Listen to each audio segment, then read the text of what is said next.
Okay, let's talk about Google Antigravity. And look, this isn't just another AI coding buddy that helps you with autocomplete. We're talking about a fundamental change in how software is actually built. The idea here is to move from AI assisting developers to AI pretty much leading the development process. Now, first things first, let's get one thing straight. If you're thinking of that fun little Google Gravity Easter egg from back in 2009, the one that made the whole search page just crumble to the bottom of the screen, yeah, this is not that. In fact, it's the complete opposite. While that was all about pulling things down, this new anti-gravity is all about building things up and doing it autonomously. So what's the big promise here? I mean, what makes this so different from all the other AI coding tools that we already have? Well, at its heart, anti-gravity is what's called an agentic platform. That's a fancy term, but what it really means is that your code editor is no longer just a passive tool. It's becoming a command center for a whole team of AI agents that can plan, act, and solve some really complex problems all by themselves. And this is how you manage them. Instead of just a single chat window, you get an agent manager. Honestly, think of it like a mission control dashboard.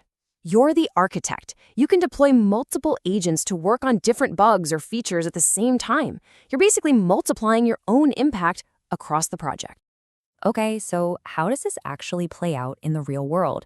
How does a simple idea that you type into a prompt box become a fully working product? The whole workflow is really a four-step loop. It starts with you giving a prompt in just plain, natural language. From there, the AI agent generates a super detailed plan of action. As it gets to work, it produces these things called artifacts to show you what it's doing. And then finally, it all comes back to you, the human, for review and the final green light. And these artifacts, they are what make this entire system tick. They are not just lines of code. We're talking about rich, tangible proof of what the agent has been up to. This could be anything from implementation plans and diagrams to screenshots and even screen recordings of the agent actually testing the feature in a live browser. And this really gets to the core of why artifacts exist. They're here to solve the trust gap. Instead of just taking the AI's word for it that a bug is squashed, you get concrete, verifiable proof. That trust is absolutely everything when you're collaborating with a system that can act on its own. Now, all of that sounds incredible in theory, right? But what's it actually like for the developers who are in the trenches using this thing right now, warts and all? While on the one hand, the productivity gains people are reporting are pretty staggering.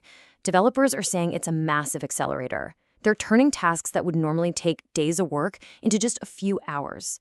It seems to be especially good at scaffolding out new features and handling a lot of the back-end logic. But, and this is a big but, it's no silver bullet. On the flip side, a lot of developers are talking about some real frustration. The agent can forget instructions, get stuck in loops, and sometimes it'll even create new bugs while it's trying to fix the old ones. It often needs constant supervision, which can feel less like you have a partner and more like, as this person put it, something you just have to babysit. So beyond these frustrations with just using the tool, giving an AI this much autonomy brings up a much, much more serious challenge, and that's security. I mean, think about it for a second.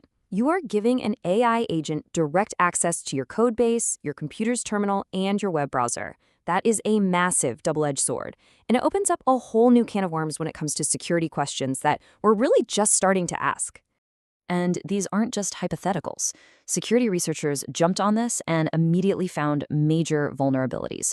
We're talking about things like backdoor attacks, where a malicious project file could infect your entire system, or something called indirect prompt injection, where an agent could just read a malicious website and be tricked into leaking your private data or running harmful code. As one of the top security researchers at MindGuard put it, the whole situation feels like the Wild West of hacking back in the late 90s. We're pushing out these incredibly powerful AI systems with these huge assumptions of trust, but with almost none of the hardened security boundaries that we take for granted in all our other modern software. So this is where we are. On one hand, you have a technology that promises a truly revolutionary leap forward in productivity. But on the other hand, we've got serious frustrations and some really significant security risks that are still being uncovered. It leaves all of us with a really critical question. Is this the future of development, or are we just embracing a powerful new tool that we can't quite control yet?